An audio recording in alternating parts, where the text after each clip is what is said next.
So Peddi గారిది coming to the point, Peddi also is like that. ఏంటి అవకాశాలు అనేది ఎత్తుకుంటా ఉంటాడు లైఫ్ లో. చిన్న చిన్నగా ఇది అది పోయిందా, ఇది కూలిపోయాడా, ఎన్ని అడ్డంకులు వచ్చినాయి అతనికి అని చూసుకోకుండా ఉన్న దాంట్లో సరిపెట్టుకోకుండా కూడా మళ్ళీ దాంట్లో బెస్ట్ ఎలాగా ఉంటాడు అనేది ఒక ఫస్ట్ హాఫ్ నుంచి ఇంటర్మిషన్ లో ఒకలాగా, ఇంటర్మిషన్ తర్వాత ఇంకోలాగా. Whatever happens the life should go on, life should keep going on. ఆ లైఫ్ ఎలా గో ఆన్ అవ్వాలంటే దానికి ఒక పర్పస్ ఎత్తుకోండి.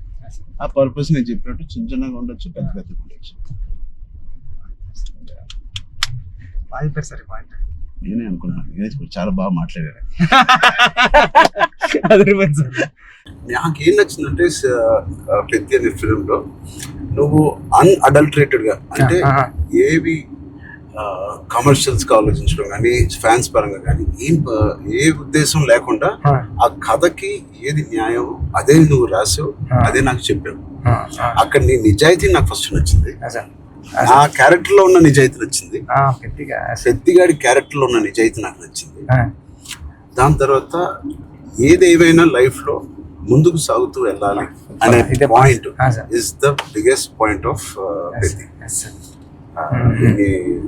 హర్డల్స్ వచ్చిన ఇంకోటి, ఇవన్నీ దేనికి చేస్తున్నారు, ఆ కథ ఏంటి, ఆ కథ ఇవన్నీ దేనికి చేస్తున్నారు, ఇన్ని ఆటలు ఎందుకు ఆడుతున్నారు, అదేంటి cross over athlete. Main point అది sir, main point cross over athlete. ఆ క్రాస్ ఓవర్ అథ్లీట్ ఒక అథ్లీట్ గా వెళ్ళొచ్చు, ఒక కొంత దూరం వరకు తన జీవితంలో ఏదో ఒకటి సాధించవచ్చు. ఇంత తపంతో how come he went that far to do that and achieve that goal. That I feel identity, గుర్తింపు. ఢిల్లీ ఎపిసోడ్ నాకు మిమ్మల్ని చూసిన ప్రతిసారి కళ్ళంట నీళ్ళు వస్తా సార్. ఐ థింక్ నా ఫేవరెట్ ఎపిసోడ్ చెప్పొచ్చో లేదో తెలియదు, ఇస్ ద ఢిల్లీ ఎపిసోడ్. అంటే నీ కథ మొత్తం, నువ్వు ఇందాక 2 గంటలన్నర కథ లేదా 3 గంటల కథ, ఆ ఢిల్లీ ఎపిసోడే మీ కథ. అవును సార్. ఢిల్లీ నేను ఢిల్లీ ఎడిటింగ్ రూమ్ లో చూసిన ప్రతిసారి మీకు కాల్ చేశాను సార్. నవీన్ అంటున్నారండి, ఎడిటర్ నవీన్ ఏమన్నాడంటే అండి, నవీన్ అన్న వచ్చి నువ్వు చూసిన ప్రతిసారి 20 వరకు కాల్ చేస్తున్నావు అని.